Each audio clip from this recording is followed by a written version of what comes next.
And he's allowed into It's, Black Pants Legion, so that that's seems true. like It's seems like probably just body art. yeah. And they're also I'm not sure if they're Body European paint. pants or North American pants that they Is there a are or are difference? not wearing. Yeah, there is a difference.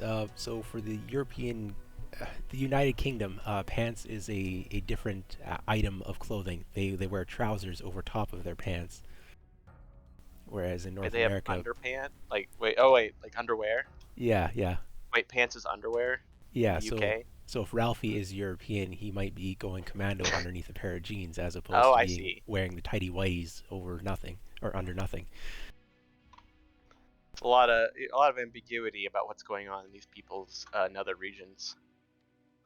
Yeah, them and their funny traditions and funny way of speaking. Okay, so I guess a little bit more introduction here. Jarl Dane is a veteran comp player who has not been around much the last little bit. Yeah, I have a baby, and I watch him on the weekends when my wife works, and he basically has made it impossible for me to play video games. But he's taking a nap right now, and Therex asked for a co-caster, and I thought I can do it. Yeah, so if you have to drop out at some point because of the kid, that's fine. But it's good to have Better you here. sleep. That son of a bitch. Just kidding. My wife's not a bitch, but he better sleep. Yeah, we'll see what happens. A little bit unpredictable there.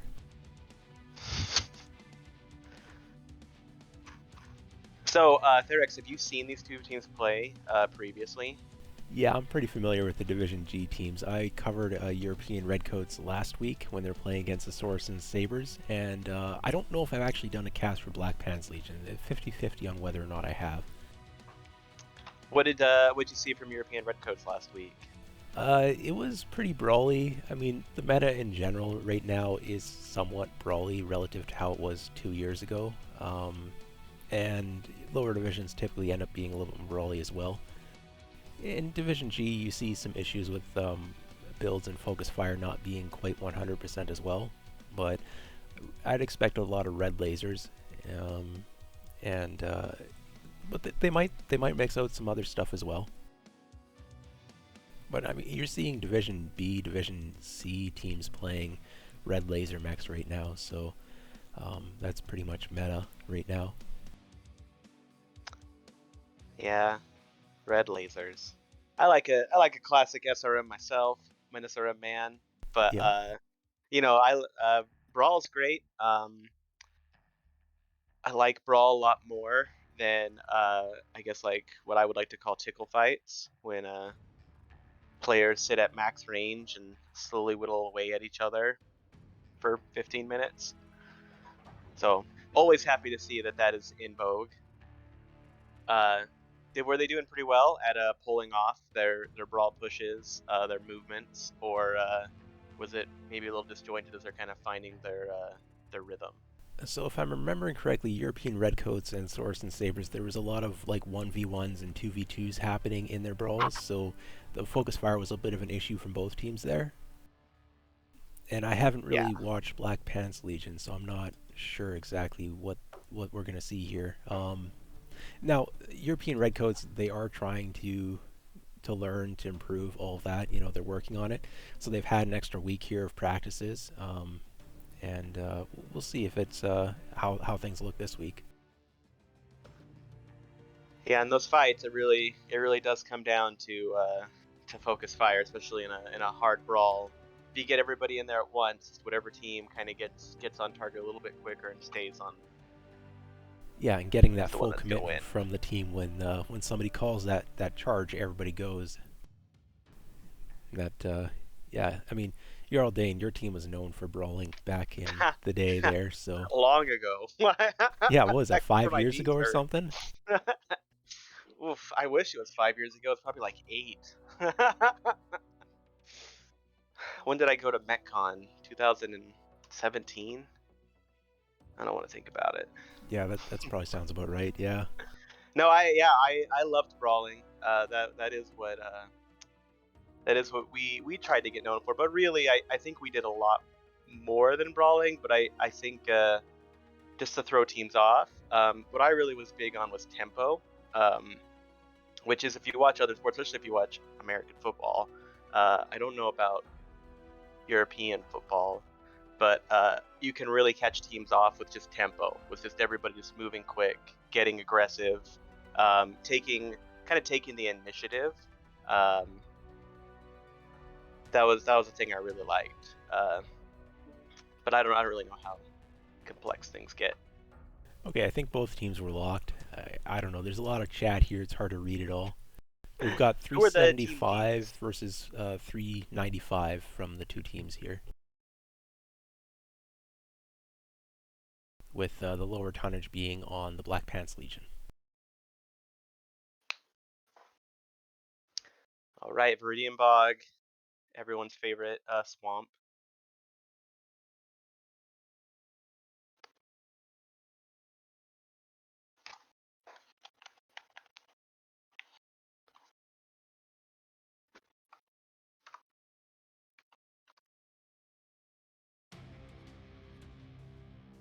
Okay, I'm going to run through Black Pants Legion mechs real quick here, if you want to run through the other. I've got an Okay. Ultraviolet with 8 Ultra 2, that is their lone assault. Crusader 6T with 14 small pulse, 2 of those. We have a Viper. Viper is going to be 10 micro pulse, interesting. And the second Viper is standard machine guns, flamer, heavy, small. So a little bit of build variance there. And then the Firestarter 8 small pulse, and Arctic Cheetah with 6 small pulse. And if you want to go through the Redcoats here.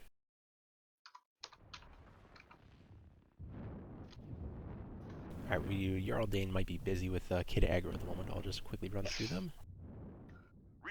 We have a Spider bailing off of the Theta Cap with a single Snubnose PPC. Quickly get these other builds before the fight starts. We have a Nova on the field. Nova is standard machine gun, small pulse laser, 12 small pulse. Viper is heavy machine gun with ER small. Marauder MRM small laser. Then we have a Kodiak Spirit Bear with a Brawl build. An Orion 2CA that's going to be Brawl as well with LBX-20 SRM-6 Artemis. And I think I missed a... No, Sorry, maybe I I'm got back. them all. Yeah, no issue. So both teams have taken a Brawl drop deck here, and Cap lead is currently in favor of European Redcoats, but I think both teams are just going to Brawl anyways.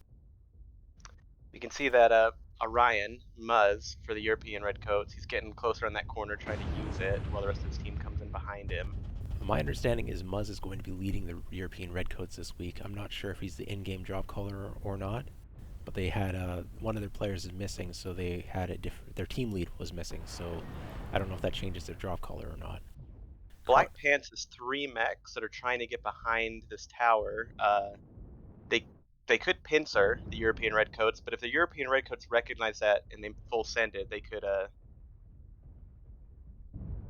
Yeah, have where's the taken out. Direwolf? Oh, Direwolf is just getting into the fight here now.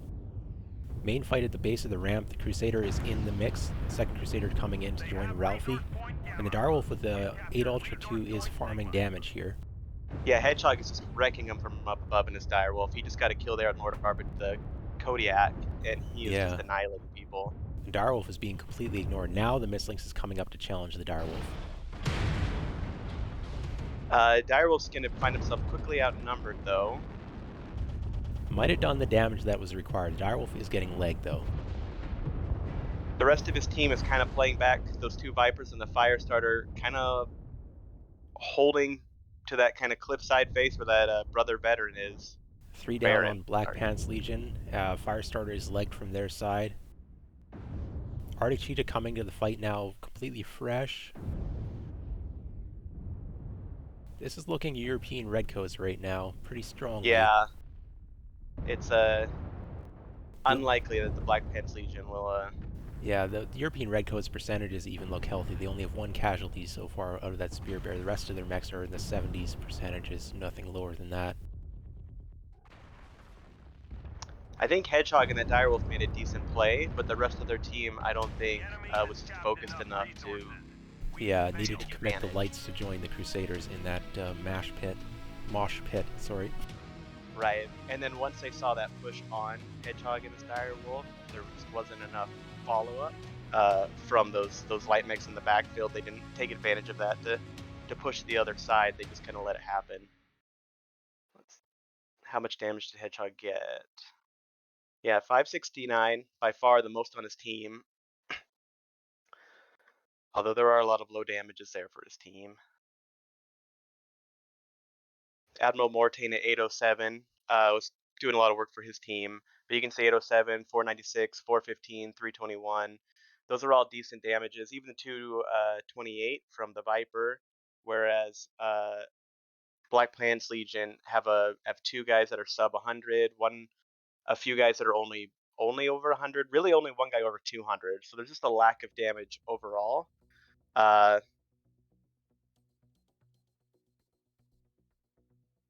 was a little bit out of it at the beginning of that match, but just looking at this, it looks like they just didn't. Yeah, a little bit of focus fire maybe being an issue, not completely committing. Yeah, maybe like one at a timing it.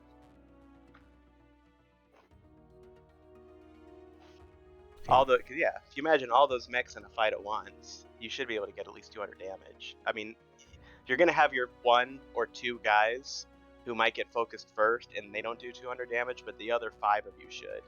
Now there was some stuff I think we weren't paying attention to, like I think they had like 2 guys capping for each team, or 1 guy capping for each team, who weren't really in that fight at all till the end. I mean, the Spider 5e you wouldn't really expect to be fighting necessarily. It did have some of those PPC, but with 16 damage, definitely would have been capping. Yeah, that's fair. I think what I saw early on was I think Black Pants Legion. They had a bit of a pincer. They had that Hedgehog and the Direwolf going that slow route with 2 other mechs. So they were split initially, and I think the Redcoats could have pushed if they realized they were split, and just had a quick, 6-on-3. Yeah, I mean, They didn't, but when the Black Pants Legion did get into position, I don't think they really. I think they were still just playing off. They didn't like tighten the noose, and it let the British, or let the European Redcoats basically focus where they wanted to and rip apart where they wanted to without really suffering much damage. Yeah, I think the moment that the Direwolf crested and was starting to fire is when everybody needed to just push instantly. I mean, the Direwolf did make it to the fight, did get the damage out, but the rest of the team doesn't have the numbers there to support that. I've actually got the MWO stats tool still working here, so I'm seeing a little bit of team damage on the European Redcoats. Nothing significant, 26, 23, 14. There is a 51 out of the mistlings. I'm guessing that would be from a strike, but not that high of team damage, and it's a brawl. Team damage happens. We keep talking about European Redcoats, and I see BPL, and I keep wanting to call them like the British Pants Legion. Yeah, I don't know if they're a North American team or not. With this time of play, it's hard to say if a team is European or North American. Could be either. So you said this week, who do you know who the leaders are of both these teams, or at least who's calling it? So I don't know if the drop color is the same as the team lead, but Muzz is leading the European Redcoats this team as their regular leader. Sir Peregrine Thrustwinkle, I believe is the name, is not available this week for whatever reason, probably a scheduling thing. But I don't know who the in-game caller is. On the Black Pants Legion, Ralphie No Pants is the team lead. But again, just because they're leading the team, doing the scheduling, organizing, doesn't necessarily mean they're the drop caller. Probably are, but maybe not. Yeah, it's hard to say.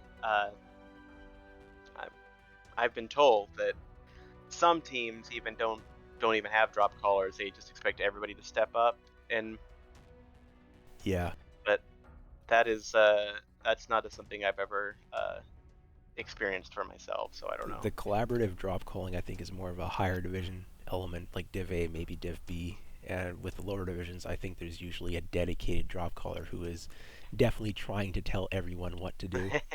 Like Heard those cats? micromanage everything down to like who goes and gets a cap point. So Yeah, I've definitely done that. Yeah, that's yeah, it's a difficult task to try and do the thinking for everyone on the team, or try to coordinate everyone on the team who are maybe not confident enough to do their own initiative, take their own initiative. Right, and then also, run your own mech too. Yeah, yeah. Okay, so anytime somebody's leading a team and doing like dedicated drop calling, like a 20% drop off their performance would be nothing surprising to me. I mean, that's why I always drop called, because then I could be like, "That's why I did so bad, everybody." Yeah, but it is partially true, I think. I think it does take a toll. Like, how did Dane get in this league? Well, you guys weren't carrying me. I was drop calling. I promise. Maybe for me it was more like an 80% Well, I mean, reduction. I remember one of your team strats was the distracting idiot, where you intentionally ran a mech through the opposing team just to draw their attention and get them to turn their backs. Yeah, yeah. We really, really, really, really strategized when we did stuff. I think in some ways it was an effort to kind of compensate for maybe a lack of I don't want to say skill, but we tried really hard to keep the same players from the beginning to end. So from when we started in like a low division to the end division to a top division, and as part of that process, we had to always come up with novel strategies. And if somebody had to die, I was always willing to give it a whirl. Instead of Better me telling, than the rest of my team. yeah, you don't want to pick out a specific guy to go die for you, so you do it yourself. Yeah, I understand that. I got really good at rolling damage. That like I can't do it anymore, but there was a point where like I could usually get some fraction of myself to like the other side of some kind of horrible gauntlet. I miss being able to do that. Yeah, I watched some of those drops back in the day when I started watching comp way back, you know. Us old We timers just over really tried here. to make it fun, really. Yeah. Because why else are we here? Man, I hope they make a Mech Warrior 2. Mech Warrior Online 2, I hope so bad. I mean, I'm hoping for that to be out in like 5 years or something, maybe, you know. Yeah, long enough for my kid to go to school so I can play while he's like getting shot or whatever instead of American school. No, yeah, yeah. For you Europeans out there, that was a self joke. Hope they liked it. All right, we have a lock from Black Pants Legion, 370 tons, waiting for European Redcoats to lock up.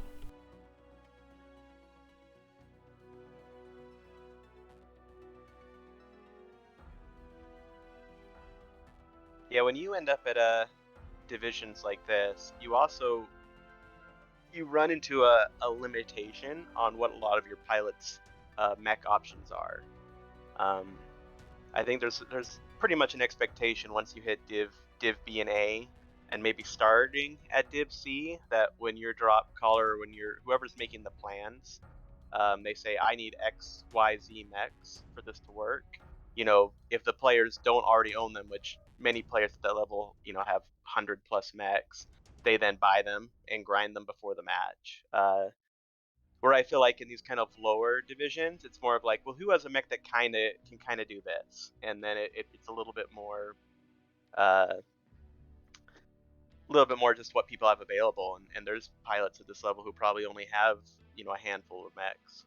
Yeah. Mechs are a little bit cheaper to get now, I feel, but there's also a lot more chassis in the game. So there we have a lock. So I'm launching. Binding Collective.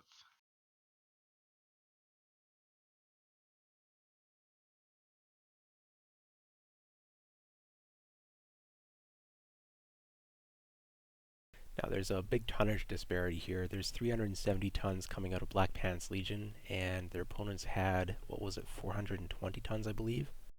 Yes, that is problematic. It's Mm, not. it doesn't mean everything. There are some very effective lighter end of the tonnage of the weight class mechs. So maybe we'll see a lot of Crusaders or Mistlings, Viper, that type of thing. I'm looking at European Redcoats. Going to go through the builds real quick. We have two Dervishes, but they are different models, so let's see what the builds are. SRM Small Pulse Laser and SRM with Artemis and a pair of ER Small. Mistlings Heavy Machine Gun ER Micro. We have a Summoner. Mech is about to get buffed in a patch. This is an SRM ER Small. Oh, we have a hold. Yeah, Well, Weaver is not. Oh, is it Weaver? I was halfway through the mechs here, and we have a hold now. Well, we can still. You can still go through the max. I'm You have more time now. Yeah, I might as well. There is a bit of a delay. So, looking at the keepers, a pair of keepers with that LBX 20 SRM6. Yep. Uh, I'm seeing at Black Pants Legion, pretty much all brawl. We've got this Crusader 6T with nothing but small pulse lasers. How many is this? 1, 2, 3, 4, 5, 6, 7, 8, 9, 10, 11, 12, 13, 14. Like 15 small pulse lasers. Enough. uh, Everybody else in their team, small pulse laser Cougar. That's kind of different. This is where I kind of wonder about like if people just don't have enough mechs, unless something has changed in the last 3 months when I stopped playing and Cougars became like a mech you should bring. I don't see a cougar. I've got chargers. You know what? It's a Charger. I don't even know why I said Okay, Cougar. That's okay. not even making this. That's a Puma. Yeah, cougar would be unusual. Chargers actually somewhat meta. They gave it Really? insane They're like quirks mini for that. Atlas, aren't they? Well, okay, so they gave it like a 50% cooldown and 50% range quirk on the small lasers or something. So they have a lot of armor, DPS, and speed. You see them at the lower Really? divisions, but not at the higher divisions. All right. Arctic Cheetah with small pulse lasers. I don't know why I saw it. Well, can you just go back and mute where I called that a Cougar? Just, let's edit the tape, Edit the VOD, please. yeah. Yeah. So, I mean, looking at Black Pants Legion overall, um, I mean, they're all brawling. I guess they're using those Chargers and the Crusader as kind of their heavies Yeah. versus what a Summoner and a Highlander and a two Summoners, one Summoner, two Highlanders. Yeah, teams are moving now. Both teams are bringing Brawl, but the Brawl on the European Redcoats is a lot higher tonnage and a lot more burst. Like those keepers versus a charger, I know which mech I'd rather be in this kind of a fight. Um, Okay. the keeper has trouble getting into range, but the charger's going to do that job for the keeper. So those The Highlanders don't Mistlinks need the speed. for European Redcoats tried to take Epsilon, and he's getting chased out now by all of Black Pants Legion. Mistlinks aren't the fastest mech. Um, Viper's putting in some hurt, but that mislink's 90% made yeah, it around the corner. The pursuit has stopped. he got out of there. And the rest of the European Redcoats have just taken up a position on Theta. They now know that they are facing a fast brawl drop deck. We have gained Epsilon. So Black Pants Legion has more speed. Even their mediums and lights are going to be faster than the mediums and lights on European Redcoat. But European Redcoats are actually moving forward to engage. Black Pants Legion is running away. I'm not sure if they know where. The Viper They have here a from Weaver yeah. is. Yeah, Beaver's this is about about to to face fucking check. surprise! It's me, Walks Weaver. past the dervishes who do not see it. Well, he didn't get the best of that trade. Also, they're dropping strikes down on the. I think the group below. Black Pants Legion got hit by a few strikes. Now, one disadvantage of the Charger is it does not have jump jets. That Dervish is getting isolated. Once was lock is just dropped for European Redcoats. European Redcoats has too many people in the back. Both Highlanders are sitting back there. Neither one of them are firing. They've Why is the summoner in the low ground? Oh no, the poor summoner Admiral Morton is about to go he's, down.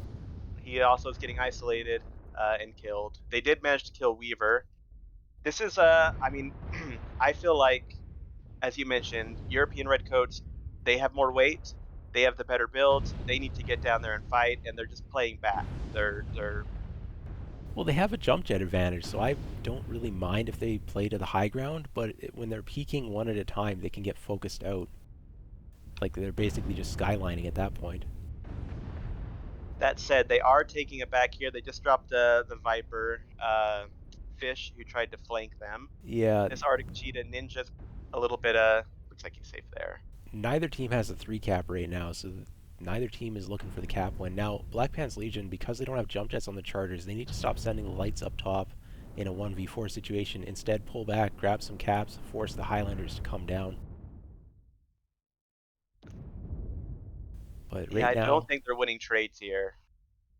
yeah, pop-tarting with a single Arctic Cheetah, it's not looking favorable. The Chargers are backing up now, probably trying to get that torso pitch angle, but they're moving out of optimal range. There's no need for them to fight at this position, at this place. Like they could, Black Pants Legion, especially using their speed, as you mentioned earlier, could disengage completely. Yeah, they need to take advantage of the caps to force the movement here.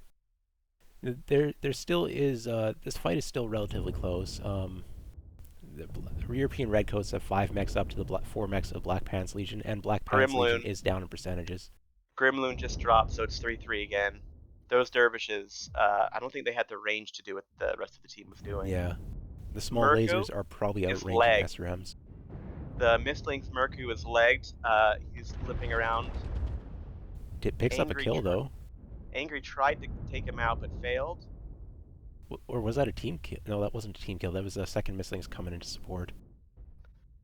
So one legged Mistlings, one non-legged Mistlings. Are there any light mechs left on Black Pants Legion? No, Ah, there are not.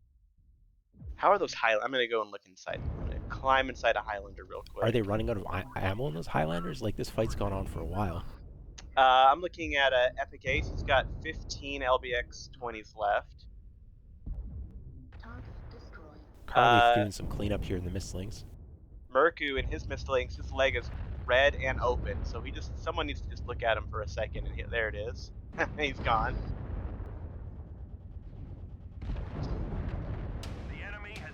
Yeah, Muzz, he's out of ammo. He only had 4 LBX 20s left, and that was it. No SRMs left in his. So it was indeed up to Carly to carry it in that Mistlings, and he was up to the task. I feel like there is that was closer than I would give him credit for, but I do feel like there could have been a strong heads-up play for Black Pants Legion to disengage from that initial fight once they realized that they didn't have the jump jets, and that things are swinging not in their direction.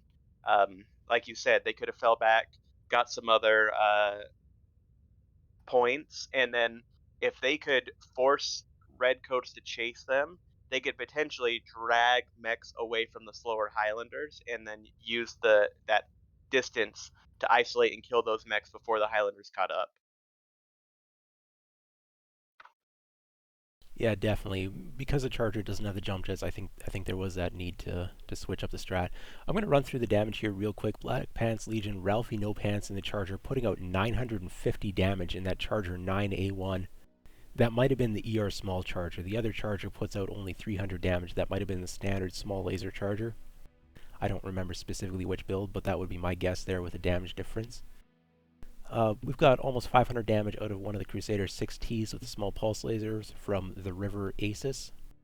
Rest of the team, there's some rather low damage numbers. Was this drop 2 or drop 3? I think this is 2. drop 2. Okay, so one Charger, or one Crusader, right, one heavy mech. Quickly running through the European Redcoats, Highlanders leading the way with 700 and 600 damage from Muzz and Epic Ace. The rest of the damage from European Redcoats is actually quite low. Only one player cracked 200. So the Highlanders putting in the hard carry there. Yeah, and Muzz was basically out of ammo. He had 2 shots left. So, what do you think about those chargers then? I mean, like you said, the one put up some damage, but in a map like this where they don't have jump jets, to me that feels like a strong liability. So the Chargers saw a lot of play during Inner Sphere Coalition, which only allows Inner Sphere mechs. You didn't have access to clan mechs. And that was also tonnage league, so an 80-ton assault actually had maybe more use in a tonnage league than in a non-tonnage league. Here, where you have access to clan mechs and taking an 80-ton mech or 100-ton mech doesn't make a difference, I don't know if the Charger really has a place to belong. Like, in the Inner Sphere Coalition, you don't have other Inner Sphere assaults that are fast. Like, the Charger's pretty much it, unless you're taking a hero mech with that masking Zeus. But when you've got clan mechs in the mix, you've got access to gargoyles or executioners, and they have the speed there, and they're a little bit more ranged, a little bit more survivable, more weaponry. And again, executioner or charger, the tonnage doesn't matter for the first 4 drops of the Blood League with the rule set. So I think it's maybe a little bit of a meta adjustment that needs to occur here. Teams were seeing it being effective in the Inner Sphere Coalition, but that doesn't mean it's going to carry over to other leagues. And because of the conditions that existed in the Inner Sphere Coalition, it's a different meta now with the clan mechs added in for Blood League. Right, okay. That makes sense. And I mean, I feel like there is an option to be a much lower tonnage brawling team. I think if you feel like you're fast, you can outrun most of their mechs, especially if the other team is brawly, so they're not able to shoot you from a distance. They have to close with you. That's something that you could potentially take advantage of, especially if you have, mechs that can put out a lot of DPS quick, and then you just kind of swarm. They weren't quite that, but I just feel like those mech lab decisions that made them so much lighter, they really just didn't take advantage of. At which Yeah. point, why be that light? Yeah, so they didn't do the swarm as you expect to see from a machine gun red laser drop deck. And part of that is the lack of jump jets on the charters. Part of that is, I think, also lack of coordination. We were seeing one mech at a time go up top. Like the Viper went up there, walked past the dervishes without seeing them, then found out that, oh, there's like 5 mechs right around me, and took some damage getting out. Then the Arctic Cheetah was like pop-tarting with small pulses in like a 1v4 situation. So there was a lack of coordination on top of the potential mech lab issues as well. And again, if your drop caller is sitting in that charger and now it's an awkward situation, they realize they brought the wrong mech, what is the reaction? How do you adapt? And a more veteran team, like if this was Div D or something, they would have gone and taken caps to force movement from the opposing team in order to bring them down to their jump jet less mechs. But this is Division G, less experience, less knowledge, or all that comes together from playing a long time. When you're drop calling, you have more experience to draw upon the longer you've been in the league, more situations that you've dealt with and recognized how to react, and you see better reactions from the more experienced players and teams. Like even not counting like Div A or Div B, like where the actual skill sits, right? But when you're even a Div D or E team will have a better reaction to an unusual situation than a Div G team will. Just generally speaking.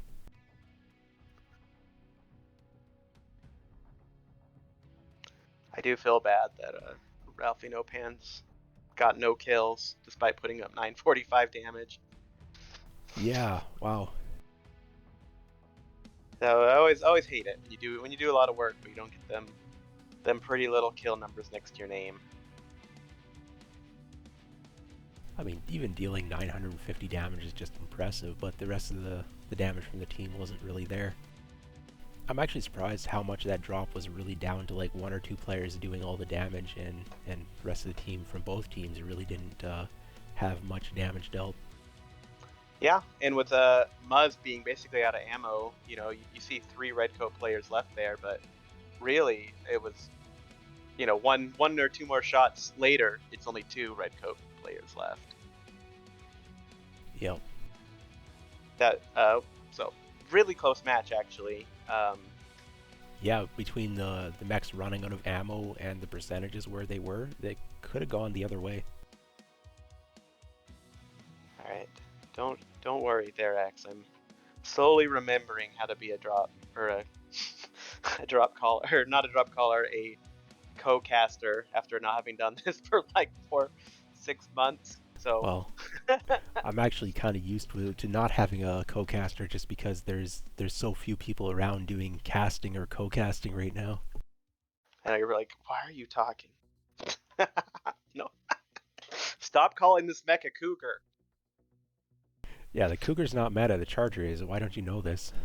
I mean, I'm a little bit out of it, but I don't know if Charger and Meta. Were you still playing comp when the Charger came out, or had you already retired? I I remember seeing the Charger in faction warfare matches or community warfare, whatever it's called. Yeah. Uh, so I must have been around when it came out. The last league I played in was when the Crusader, I think, was unallowed for part of the league and then allowed later. Okay. Yeah. So no, So I should know what the Charger is. I mean, I know what the Charger is. I just never ran one or thought about one. yeah, the Um, Charger was completely irrelevant till it got insane quirks about maybe 9 months ago. But it's something that you saw a lot in the Intersphere Coalition in the bottom divisions, but I haven't seen it really elsewhere. And the only reason that people are playing the small laser charger is because the Crusader is so strong that with the red laser builds on the Crusader, that you're looking for mechs to pair up with the Crusader, and you're like building your drop deck around the Crusader because the Crusader is so strong, and then you've got clan heavy machine gun mechs that kind of add into that, and then you're sitting at the end of that and you're like, well, which assault do we pair up with it? And right now, a lot of teams are doing Executioner, some teams are doing Gargoyle, some teams are doing Charger. so what's the chassis rule in this tournament? So, I so saw there's like no chassis restriction here. I'll run through the drop format real quick. It's a 7v7, and it's by weight class, not by tonnage for the first four drops. So the first drop, they have two lights, two mediums, two heavies, one assault. The second drop, two lights, two mediums, one heavy, two assaults. The third drop is two lights, one medium, two heavies, two assaults. And the fourth drop is one light, two mediums, two heavies, two assaults. So it's a descending limitation of one mech through the first four drops. And then drop 5 is a tonnage drop where they have 420 tons to work with, and they cannot have more than two of any weight class. But beyond that, there aren't mech restrictions, except for the legendary mechs are not allowed. But anything that is sold in the in-game store for MechWarrior Online may be played without any restrictions. They can bring 7 hero mechs in a drop. They can take 2 Crusaders per drop, so 10 Crusaders total. Like there's no other restrictions there. Clan tech is allowed, IS tech is allowed, all weapon systems, like everything's good to go. So it's actually fairly easy to build a drop deck for this league. I'm liking that. okay, yeah, for Brawl, I feel like I don't know, 10 years ago, the I would just get as many good Brawl mechs as I could that run the same speed and have the same or close enough speed. Um, Especially at this level, like a Division G, Yeah. uh, and I would just go. I would just send it. I would if you're watching this, Redcoats or um, your or Black Pants Legion, I bet you the other team would struggle if you just grabbed a bunch of similar speed, similar like jump jet capable or uncapable, like keep it kind of similar mechs, and sent it all and just focused fired and just jumped on them. And Yeah. I think at this level of skill, like they're gonna struggle to focus fire on you. They might have some players who are like not fully paying attention or falling behind and who aren't there. So if you get your 7 players on them, they might have only 6 or 5, and you can use that mismatch uh, to take advantage. It looks like Grendel has reconnected, so we Yeah. might be good to drop. I'm not sure if it was a disconnect or if they were building a mech, but I definitely agree there that if you're aggressive and focus fire, you can win matches through a lot of divisions. But that is something that lower division teams struggle with is just that focus fire. Yeah, and you know, uh, people play passively, especially when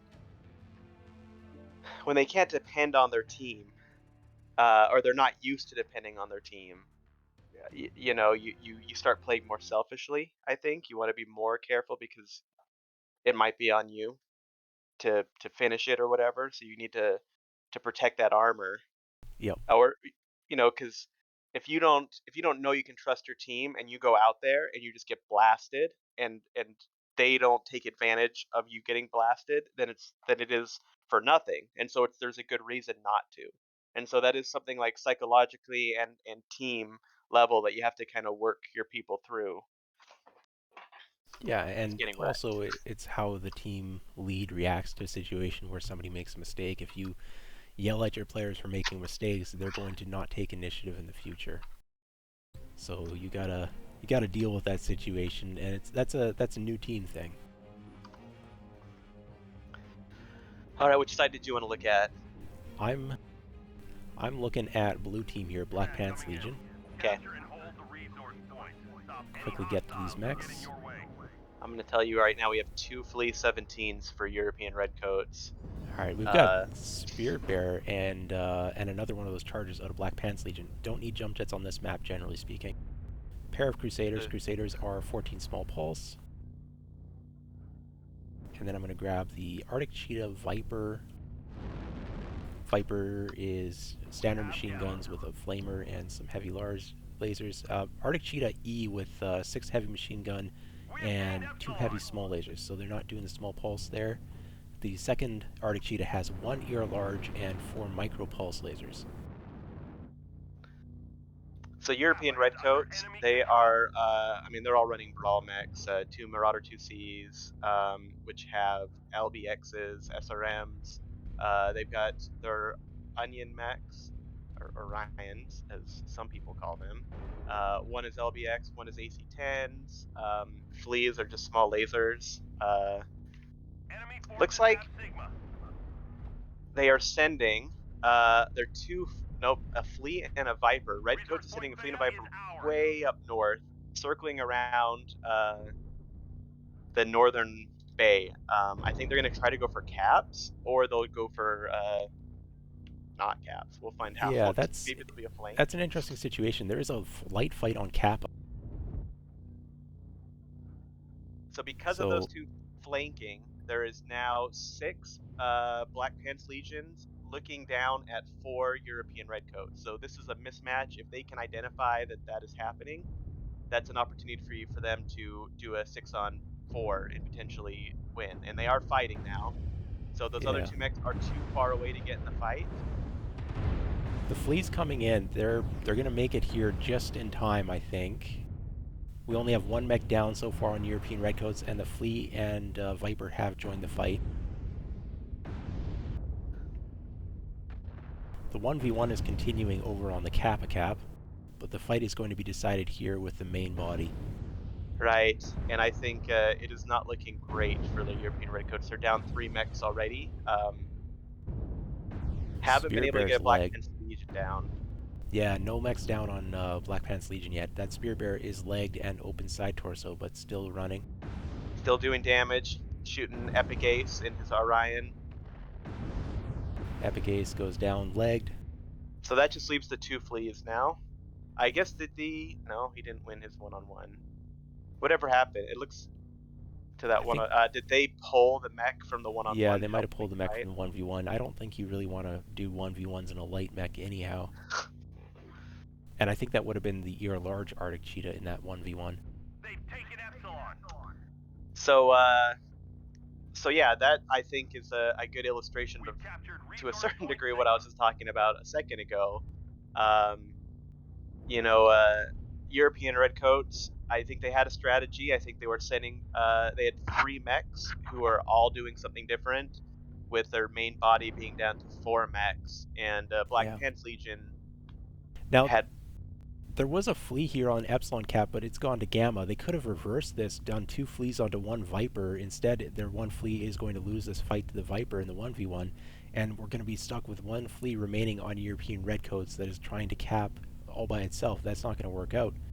If they pull it over, turned out a 2 fleas on one Viper situation here, picked up the kill quickly, there might have been a chance to try and cap out after. But after losing their second flea here, there isn't a chance here to win on caps. You don't think Ender's gonna pull it off? I mean, the percentages look so bad. Let's see. Ender's got an open leg, and that Viper does nothing open. Yeah. The Viper's got a Now, fair bit of armor when we're discussing a 1v1 between light mechs where the damage is going to be spreading. The arms on the Viper fall off, but you need to hit that with a bit more PPFLD than some small pulses scratching all over. so this Crusader comes Crusader in for the also kill. rolled up. Yeah. That Crusader is actually missing an arm. Both legs are open, but it's still got 8 small pulls. Had enough to put that poor little flea down. And there's a Crusader here at the Kappa Cap that this flea is approaching. Grendel's still trying to do something here, but it's not looking good, let's put it that way. So the other thing these last two fleas could have done, and like you said, working together is probably a better decision than not, is identifying threats from their dead teammates who the other mechs were that were pretty beat up on the Black Pants Legion side, and maybe going for that. Although the Viper can basically keep up with the flea though, so you have to turn and fight that first, and then you can look to try and get picks elsewhere. It's only like what, 10 kilometers per second difference between well, the two? Depends on the engine and the flea, but the Viper I think is 140 kph without. Is that with speed tweak? I don't know. I couldn't tell you.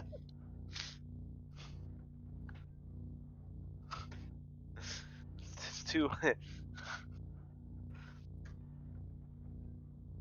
I never ran a light mech. I let other people make light mech decisions for me. Damage-wise, we can see Epic Ace in the Orion, who was the last of that main force up, did do 414 reasonable amount of damage. Everybody else was either around 200, a little. I guess the other Orion did 284. Not a lot of damage from that one Marauder. Lord Arbiter went down first in his Marauder.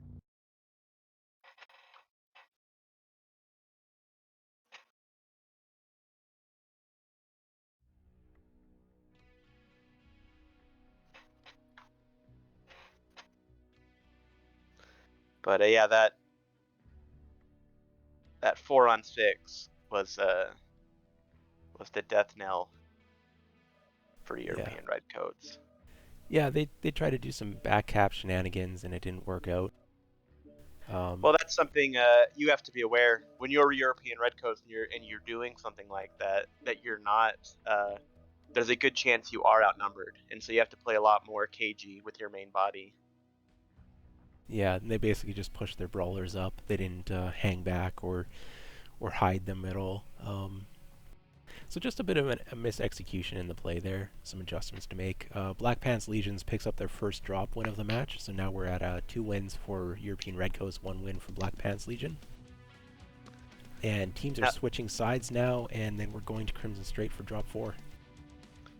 The other thing they could have done with that Flea and that Viper running north, if they would have just stuck it with their mech they sent south to cap, which I assume was the other Flea, so they had a wolf pack of 3, they probably could have got that early kill on the mech that Flea was fighting. I assume that was a Viper or an Arctic Cheetah. I wasn't watching that fight. Do you remember who that one-on-one was? It was Arctic Cheetah. I believe it was the ER large micro pulse Arctic Cheetah versus the small pulse Flea. So they could have got a kill there, got first blood. Their main body might have still been in trouble up north, but I feel like that could have been better. That early in a fight, though, if you lose your main and the opposing team has enough survivors to spread, you're only sitting at like 200 caps total, perhaps, and then you're in a 2v5 type scenario. trying to find picks and get caps rolling back in your favor, it's very hard, very hard. If you're at 400 caps each on for each team, then it's a little bit closer there, I think, when you switch to caps. But going caps that early on, I don't know if I've ever seen it work out for a competitive team. Ha. Yeah. Well, yeah.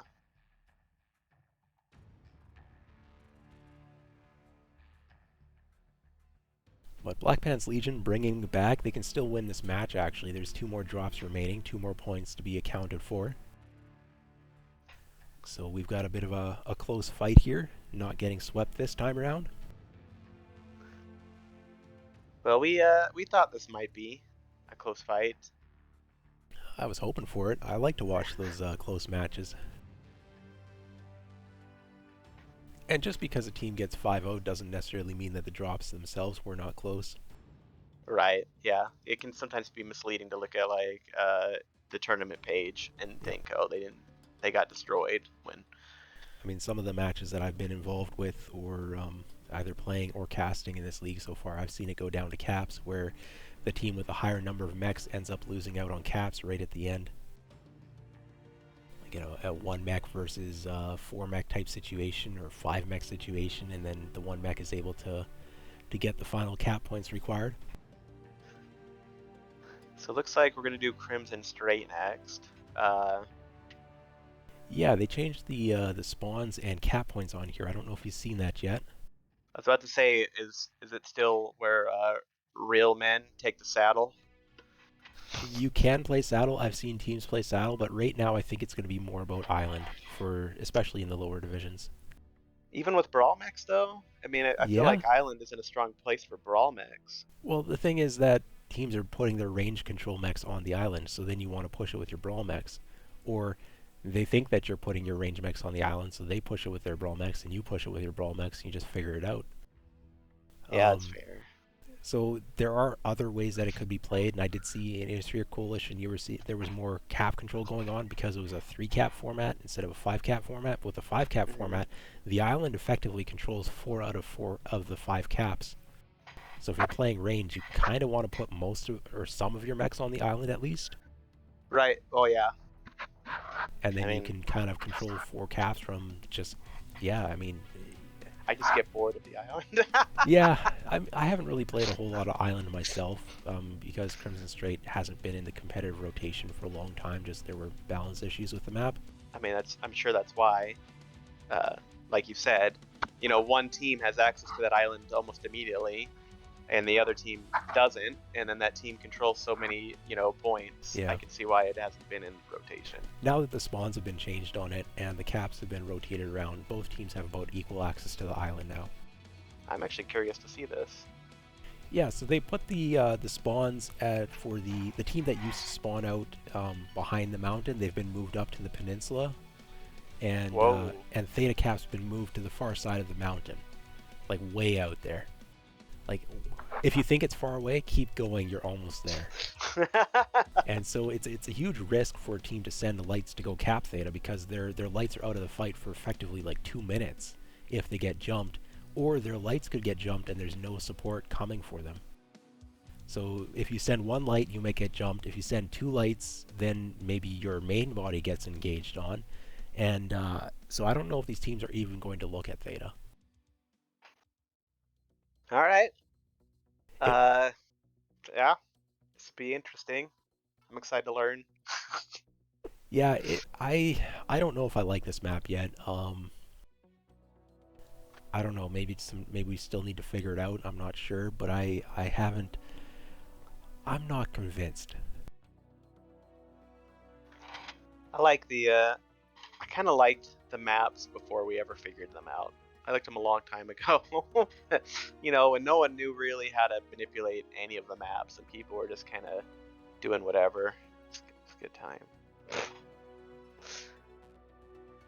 Okay, this is drop 4. Drop 4, there's 2 assaults, 2 heavies, 2 mediums, and only 1 light mech. So I'm expecting that the other 2 mediums are going to be pseudo lights.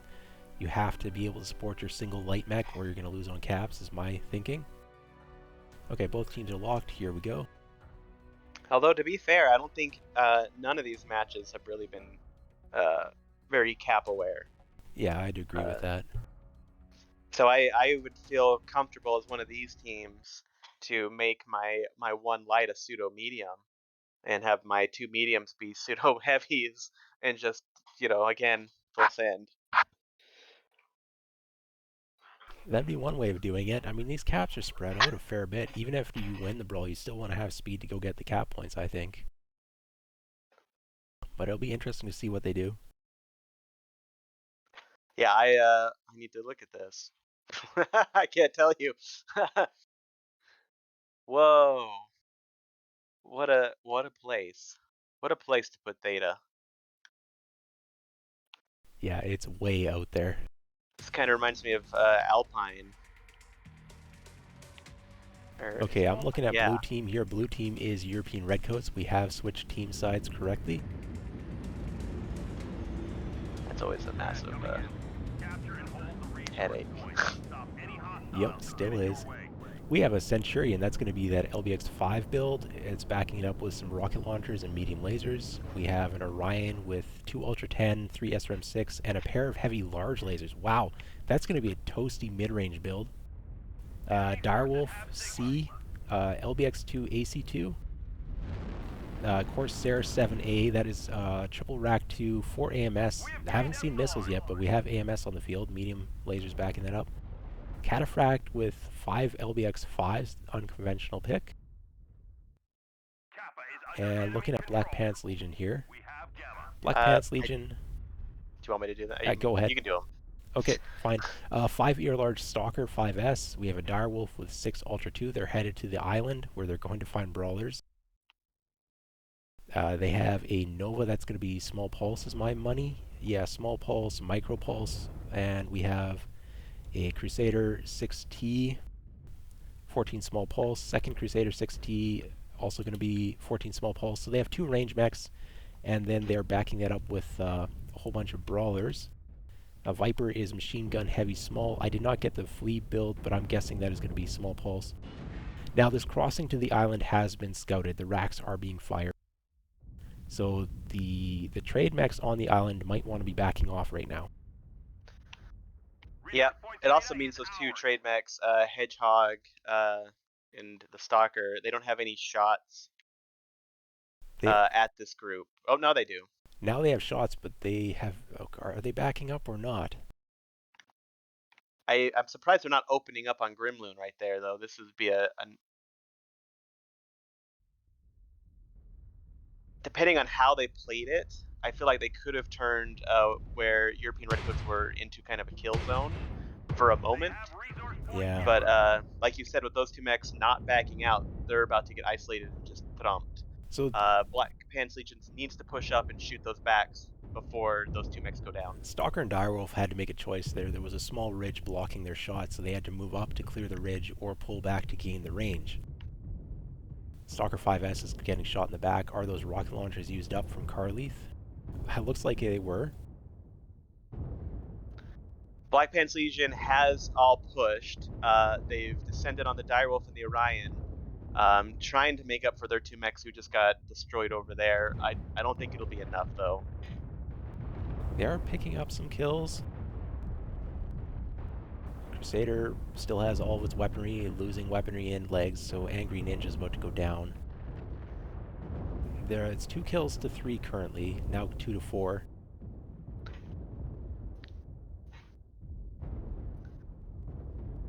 So this is not going down to caps. Both teams ended up in a brawl, even though one team did bring some range.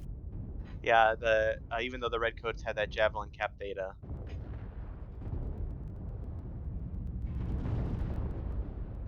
So we're gonna watch the last of the Black Pants die. What really hurt them is that Rusty No Pants and his Crusader, when they pushed from the back line onto European Redcoats who were extending to chase down the Dire Wolf and the Stalker. I mean, it was a, almost a 4-on-2, almost mirroring what was happening on the other side. But the European Redcoats were able to do enough damage that Ralphie died before their two mechs, or as their two Yeah. mechs did. So they weren't able to make it clean. Whereas I think that Hedgehog and Brother Varen, their deaths were much more clean for European Redcoats. Yeah, and it's also it was range mechs being engaged on the one side and more mid-range being engaged on the other side. When you get in a brawl, the heat on that stalker is going to be problematic. I do absolutely see what you mean about this island now. Yeah, there's yeah. no, So it there's can, no escaping it. yeah, it effectively controls the 4 cap points. So you definitely want to go Yeah, island. But there are ways to push that island. It's maybe favoring one team over the other because of the way the saddle blocks scouting from the one team.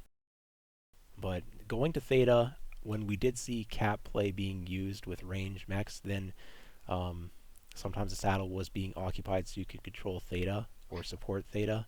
I've seen teams do ambushes in the tunnel trying to pick off the mech going for either Gamma or Theta. But sending a mech to Theta is a huge commitment on this map. I think it's literally like 2 minutes to get there and back, maybe even 3 minutes. Like that is a huge time commitment from one light that you're not going to have elsewhere.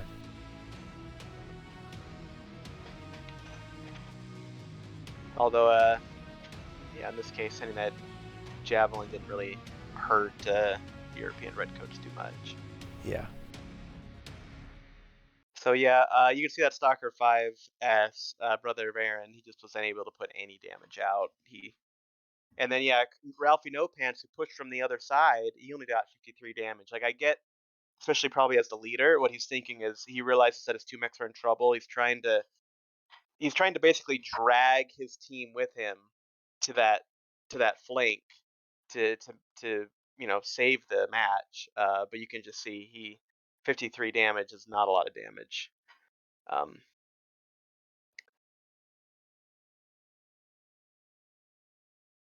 much higher damage numbers from Redcoats. Yeah.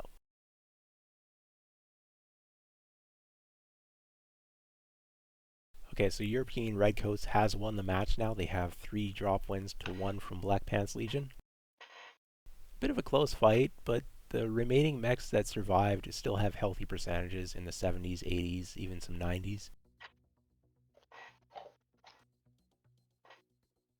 Yeah. Uh, yeah. I don't. It was rough. I feel a little bad for the Black Pants Legion getting caught with their pants down. I hope everyone really enjoyed that joke. Yeah. So they tried to play range is what they did there. They brought 2 range mechs and a bunch of brawlers, and then the brawlers weren't with the main when the main got jumped.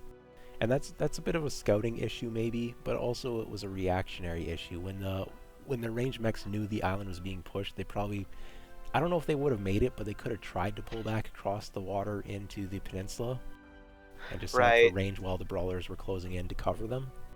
And like you said with that, if Black Pants Legion, if their other mechs were more mid-range to even range, they also could have created a situation where, as that main body chased those two mechs, they were just being punished constantly for it. But with their limited range, there was nothing they could do except just full body charge Yep. into them. Um, So so I either more range or less range yeah, would have been better in either situation there. yep. And maybe the adjustment would be to send one of the mechs to the island with maybe a pair of brawlers just to escort, get the scout, and then send one of the mechs toward the cap point. That way, the 2 range mechs cover each other if they get pushed. Just plenty of adjustments that could be made that may work out, may not work out. Some things that could be tried out differently. I don't know if these teams are going to be playing Crimson Straight again or not. It's been in the rotation 2 weeks in a row, so I don't know if it continues going forward. Okay, yeah, they're playing Crimson Straight 2 more times yet, so there is time to do some work. Um, week.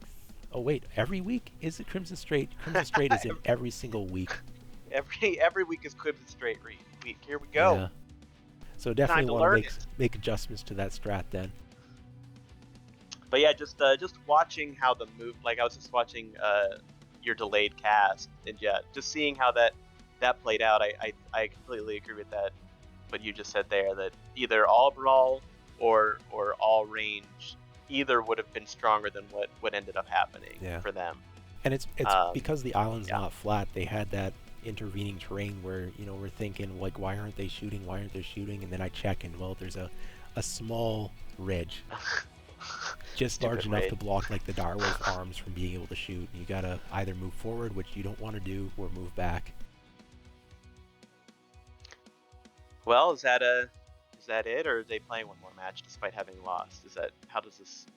We have the one more drop coming up. Canyon Okay, Network is the fifth drop, got it. and this is the tonnage drop, 420 tons for each team, but they cannot exceed more than 2 of a weight class. So on this drop, I I think the tonnage efficient mechs are going to show up. Your Vipers, your Mistlinks, your Crusader. Yeah, but well, I guess they've. This is also a match that I feel like you want jump jets for. Yeah, Crusader has jump jets, the 6T. That is a very, very strong chassis. I do miss Old Canyon. I liked it when there was a big thing in the center that you could hide around. It feels like Sometimes, very exposed to me. sometimes I do miss Old Canyon myself. I did play Lights for a world championship on that classic Old Canyon network, and you learn that one spot where you can stand, where you can take the cap without getting shot. Right? Yeah. Yeah. Yeah. So That was you. You yeah, were on that that that was spot. my job on this map. Yep. And I wouldn't mind if both Canyon networks were in here. They share the same assets, so there'd be very little file that would need to be added to MechWarrior Online in order to have a second variant of Canyon Network. And Yeah, yes, I agree they took it out completely. because of NASCAR, but honestly, NASCAR isn't just because of the map. So I don't Right. know if it'd be problematic to have both variants of Canyon Network, even if it was like 25% of the time the old Canyon Network, 75% the new Canyon Network. I really would like to see both Canyon Networks available to be played. I agree completely with that. I think all maps that have ever been made should always be available just because I mean, Even why if not? just in private lobby. I do I've always felt, especially back when there was a little bit more development in this game, and then excuse for the lack of new maps was that creating a new toolkit for all the new assets was like very expensive and time consuming. That we should have made like, or I mean, we PGI should have made 3 to 5 maps per tool set rather than one map per tool set or asset set or whatever. Uh, why if that was a bottleneck, it would have been easy, in my opinion, to Yeah. just make a bunch of maps using River City, and then we could do one of the 4 or 5 River City maps.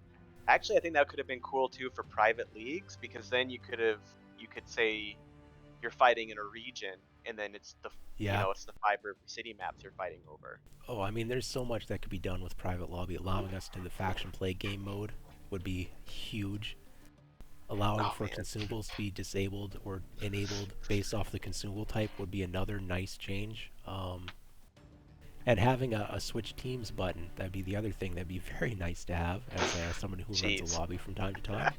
yeah, But I'm just happy that we're getting new maps at all right now, right, yeah. and I'm very excited about them. Even if the map is kind of a dud, I still enjoy having more maps to play on. Honestly, we should just be happy that we even have private lobbies because for a Yeah, long time we didn't. I didn't play comp back then, but sync drop comp, that would have been wild times. Oh, I don't know if you're aware or have heard about it, but there was a launch when they officially said this game came out of beta and they launched it. They had a party in like California, which is weird because obviously PGI's not even there.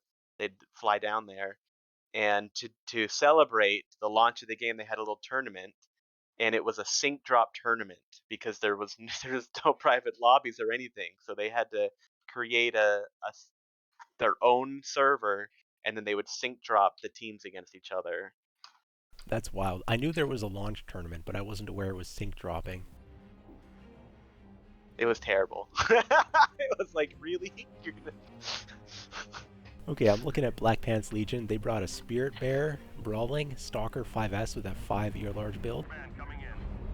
We have an Incubus on the field with a pair of heavy large and heavy machine guns. This is a Mad Dog. First time I've seen a Mad Dog. Well, we have a hold being called.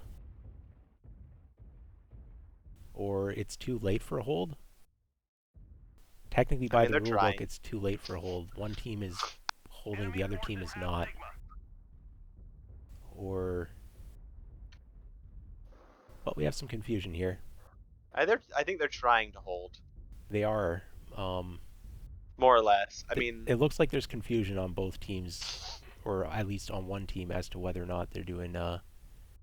They're calling for a redrop. I'm not a referee. I know what the rule book says in this situation, but I will let the teams work it out.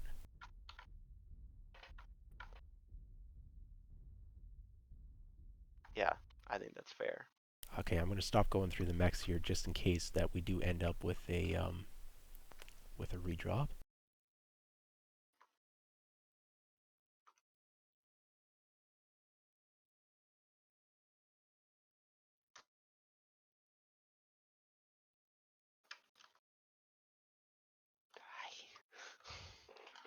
All right, yeah, looks like we're gonna do a redrop. So let's tell them to die.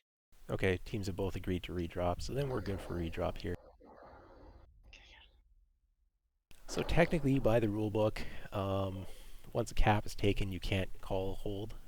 So it would have been acceptable if a team ignored it, but it's good sportsmanship to do a redrop in this type of a situation. So good to see both teams going for it.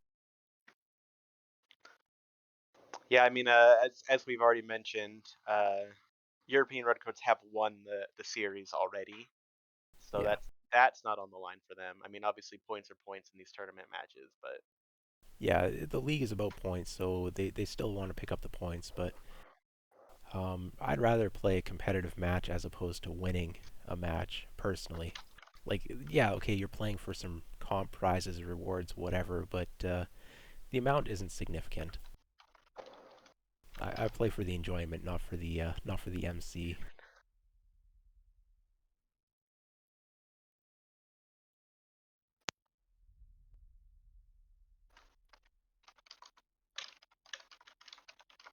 well, Grendel, Weaver was all by himself. I think he's gonna try to run out of bounds. And Grendel killed himself. So Oh, the problem is that there's European two caps Redcoats, running right now. European Uh, Redcoats won. Oh, did they cap lock themselves?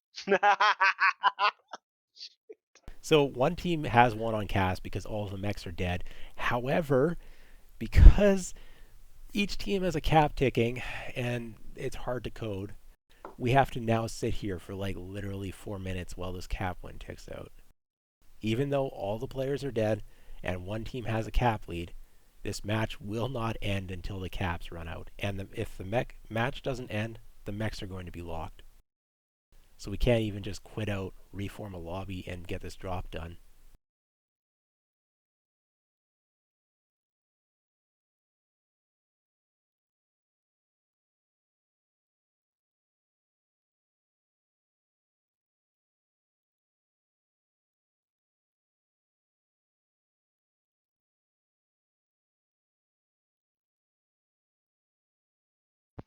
Well, now it's probably a good time to show people your favorite places in Canyon Network. Kind of, walk them through all the nooks and crannies that you love. Yeah, so I've actually thrown up something over the screen here to try and preserve the competitive Ah, integrity okay. of this redrop, but yeah, we're in a situation here. I still miss the big thing in the center. I mean, there's some advantages to this specific version that I do like some of the features, but I do um, both of them had their merits. They haven't brought back Old Caustic, have they?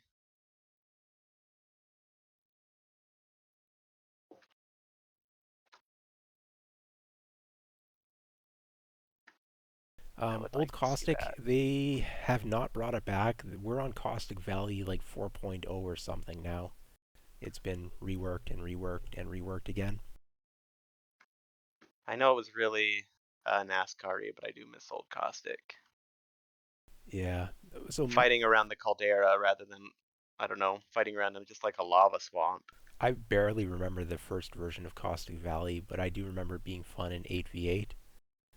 12v12 felt a little bit too crowded on it, I think. And then the middle Caustic Valley, I actually kind of liked it. A lot of people hated it, and they blamed it for NASCAR and all of that, but I thought it was a playable map that I would not mind if it was still available for comp play. And I'm not actually sure if the current version of it, with which has the Stonehenge in the middle, if I remember correctly. Um, I'm not really a fan of that. Yeah, I don't like it as much. I mean, It's this might. fine. It's all fine. Like I said earlier, I do like the idea of multiple versions of a same tile set, just because. Uh,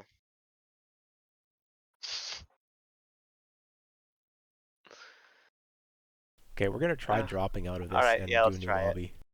Let's see if it works.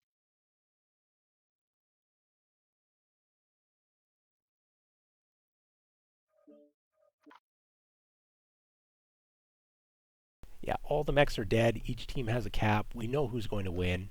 They're ahead on points, but we still have to wait like another 5 minutes for the match to end. And I think the mechs are going to be locked, but let's try this. Let's see if we can get around that.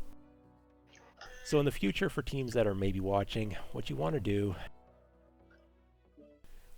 in that redrop situation is you want to ensure that one team takes caps and the other team does not, and then both teams go off and kill themselves. All right, I invited Dane.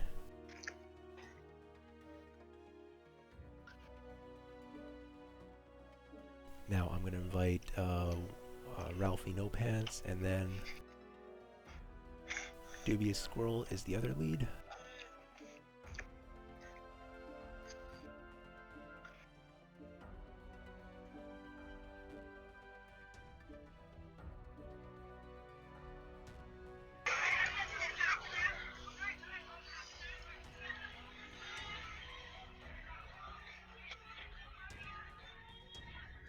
Oops.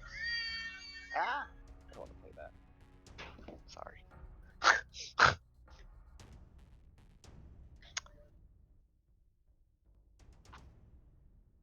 So apologies for technical difficulties here.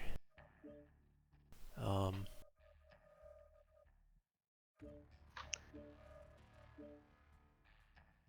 I don't think Dubious Squirrel's the other lead. oh,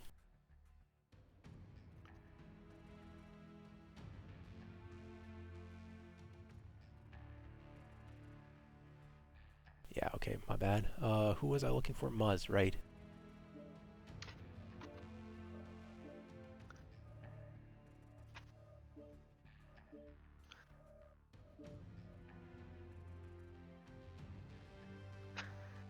I do always like casting these low level, low division matches, because it's always good to make sure that these teams putting in the work at this level get recognition, get to watch themselves, get to be part of kind of the celebration of MechWarrior Online competitive play, and get on Twitch and show their friends if they have any, uh, and have the people that watch most of these matches watch them and just see them out there competing. I also think it's helpful. I know when I was really new, being able to watch, the perspectives of a caster on my match really helped me get a better idea of what was going on and what needed to, what changes I needed to make. When you watch just the videos you take, which are first person, it's much harder to get a sense of what the enemy team is doing and also what a lot of your team is doing who aren't recording. So that's just something that I think is a value. I think it's a value to cast these matches, because I know people will say, "Oh, Yeah, I would say that recording first person has definitely helped me out a lot as a player to try and improve, and but also the way I got into comp was watching comp matches being cast, and I'd like to help to bring more people into comp. And I think it also helps to be able to see what's happening with in terms of how player movement looks from higher division teams when you're trying to mimic that as a lower division team, but also to watch your own matches and try to figure that out. So, and I'm trying to like help teams improve a little bit with the casting here. It's for our entertainment, for their entertainment, for everyone watching having entertainment as well. But also, if teams can rewatch it and identify what they should have done differently or what did and didn't work, and also to when you watch the overhead cast and your own first person recorded videos, you can try to put together the pieces of what information you did or didn't have or should have had available to you, and what kind of decision making you could have made better under that with all that information. Just like rewatching it and going through it and trying to figure it all out. So I've sent team invites here, waiting for the rest of a team to show up. It's just a mess either way. Either we try to remake the lobby and get everyone in, or we continue to sit to wait there for another like probably literally 7 or 8 minutes until the timer runs out.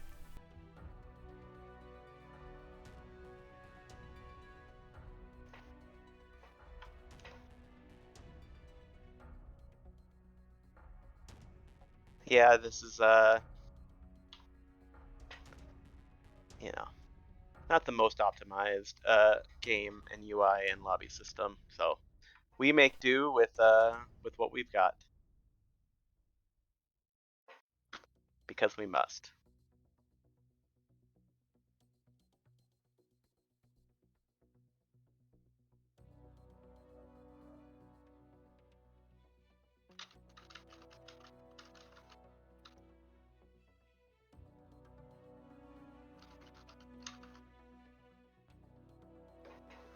All right, so the mechs are still locked out, so we still have to wait. Oh, great. See, that's what I was thinking was going to happen, but Yeah. Well, at least we gave us some fun activity to do while we waited. Build a whole new lobby.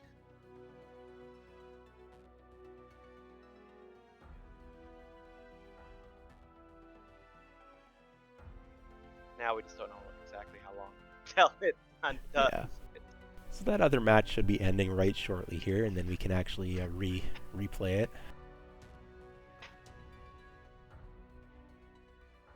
Oh, that other match is long ended.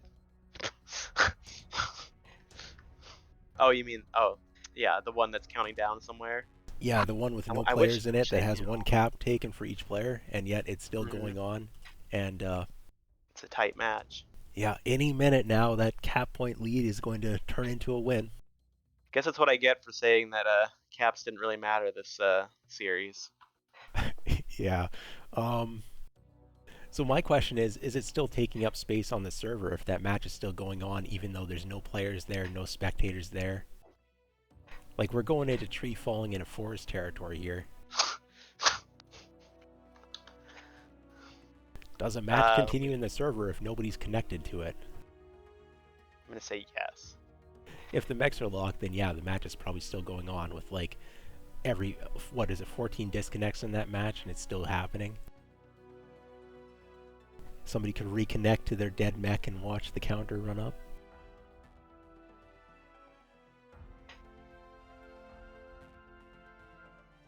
Well,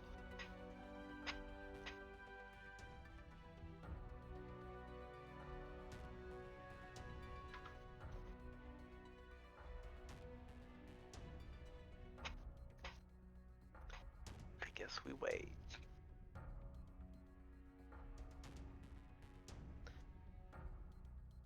So Canyon Network, Division G. I mean, honestly, I think with these teams, I think you could set up range. Like you could set something up at the junkyard or that little hill. That's the opposite of it. But I feel like just I would go all jump jets, and I'd go as much brawl as I could take, and I would just push my team in one direction. Um, I feel like if another team was trying to do a ranged setup, I Division G, I just don't think they'd be able to pull it off that well. And I think there's even a better chance if they try to do a ranged setup, it'd be a hybrid setup, which is even harder to kind of pull off. So I think there's an opportunity there to just bowl them over. Okay, the mechs are available now. Players are reporting that they can get in their mechs. That other match has finally run to its conclusion. A team has won on caps.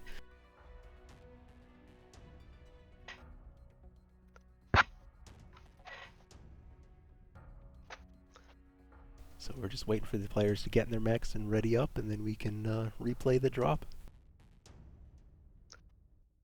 Either way, I think for Division G, I think the Brawl's better, but I think if you also went all range, I think mixed ranges is going to be something that you probably shouldn't try to do at this division.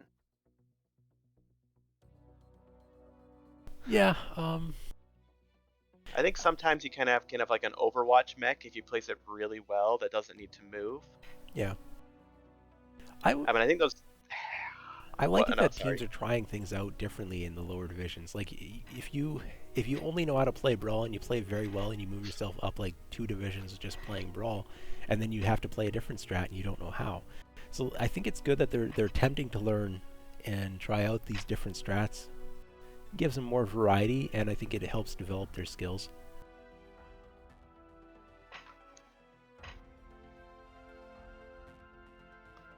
Well, despite us having an intermission, we now have 20 more people watching.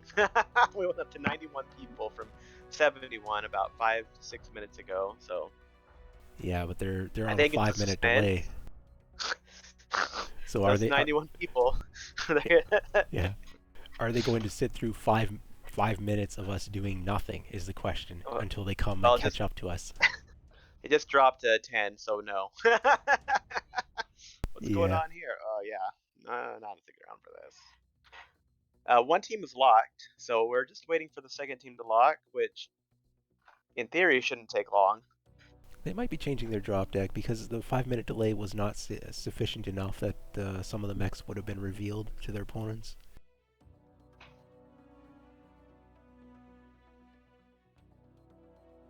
So So they yeah, might just waiting for the British Petroleum Legion to ready up. BPL, yeah, Yeah, BPL.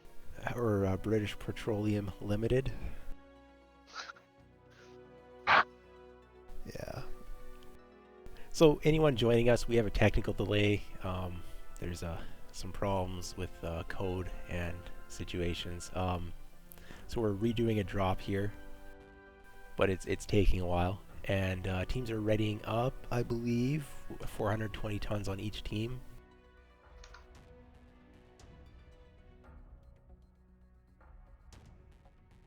This is drop 5. European Redcoats has 3 points to the 1 point from the Black Pants Legion. So Woo! Black Team Pants 2 is Legion is locked. It's looking for. happening. Oh, there we go. So much chat, I'm missing some stuff in there.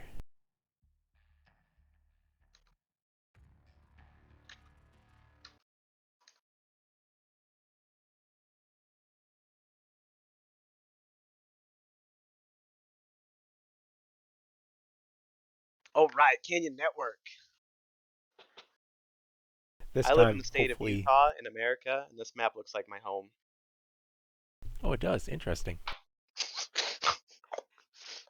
Yeah, I live somewhere flat and green.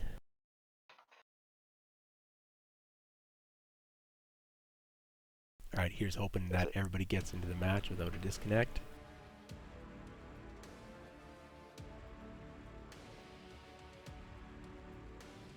Okay, I'm looking at Black Pants Legions. They look to have brought the same mechs. We have Crusader 14 Small Pulse, Viper with Small Pulse, Micro Pulse, and Spear Bear with a standard Brawl build, Stalker 5 Large providing Overwatch. The interesting mech in this drop, which I'm trying to get the build, it's a Mad Dog, first Mad Dog I've seen. This is a hybrid build of 2 LRM-20s and 4 SRM-6s plus the tag. Incubus here going for the cap on Epsilon with Heavy Large and Heavy Machine Gun. and then the Viper is grabbing Theta uncontested with heavy machine gun. Oh, now there's some jumpage here. Viper's got to run, light machine gun, heavy meads, and an ER mead. It's a bit of a mid-range Run, Viper. little Viper, run! All right, Yeah, they're not pursuing. going through Redcoats here real quick. They're taking the Theta with the Mistlinks, which is, I believe, trying to get the build. Well, I'm going to assume it's heavy machine gun. We have a Viper that is heavy machine gun ER small. We have a push coming out of them through the trench with a Gargoyle that is small pulse ER micro, Crusader 14 small pulse. We have a Bushwhacker on the field going around wide for the cap point. Bushwhacker is 1 Snubnose PPC, 3 SRM 6, and 4 heavy machine gun. Marauder, which is going to be MRM 40s small lasers, and a Charger with that. Oh, this Charger's got 4 large pulse lasers. Interesting pick. We are dealing with a tonnage limit here, so that might be why they brought a Charger instead of a different mech. Black Pants Legion has put their LRM Marauder and their Stalker 5S at the junkyard as Overwatch. Now, I'm not. But they're pretty far away from the rest of their team. I think the rest of the Yeah. team's rotating back to them now. The Kodiak and the Charger. I don't. Incubus and Viper both I capping. don't know about putting a Mad Dog in the Overwatch position here with the Stalker. Alert Mad Dog. Yeah. Interesting positioning from it. Now the Black yeah. Pants are rotating back, so these two mechs shouldn't be isolated any longer. I think there was an opportunity early on that if they would they could have been mowed over. We got some LRM fire coming out, hitting that Viper on the cap point. So they are aware that it's LRMs now. European Redcoats know the Black Pants Legions have at least 1 LRM mech, but I don't know if they know anything more than that. I don't think now what they've you seen want to anything see else. from Black Pants Legion is them to get on the left side of this hill. I guess what left is not the west.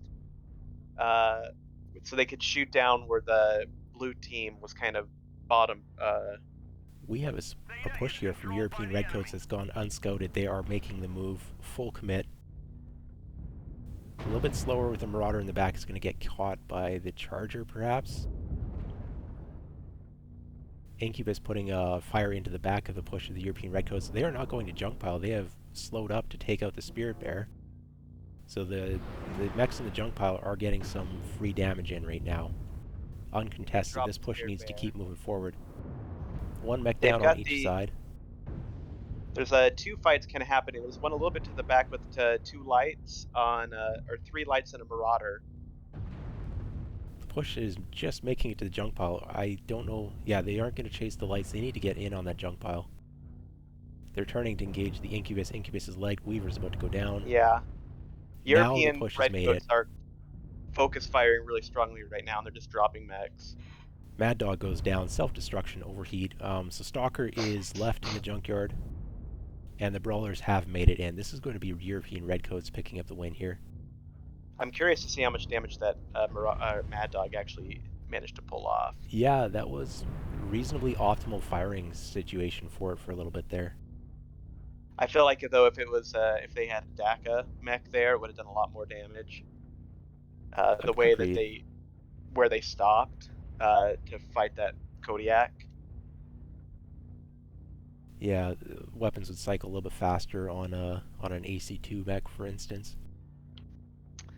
Yeah, they just pushed right into the Black Pants Legion. Like they hit We've captured resource point Sigma. They hit that fatty tissue immediately.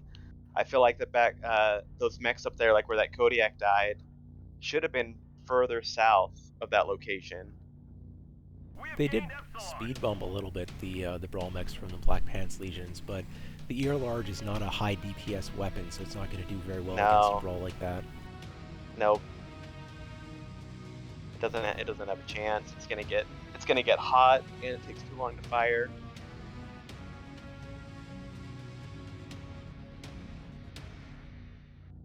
So yeah, 421 from that Mad Dog. So I mean, they were putting damage there, but I mean, if you just want to imagine if there was if you flipped it, you put that Kodiak where that Mad Dog was, and it was not an ER large Kodiak, but a DACA Kodiak. we could be seeing double damage for that mech.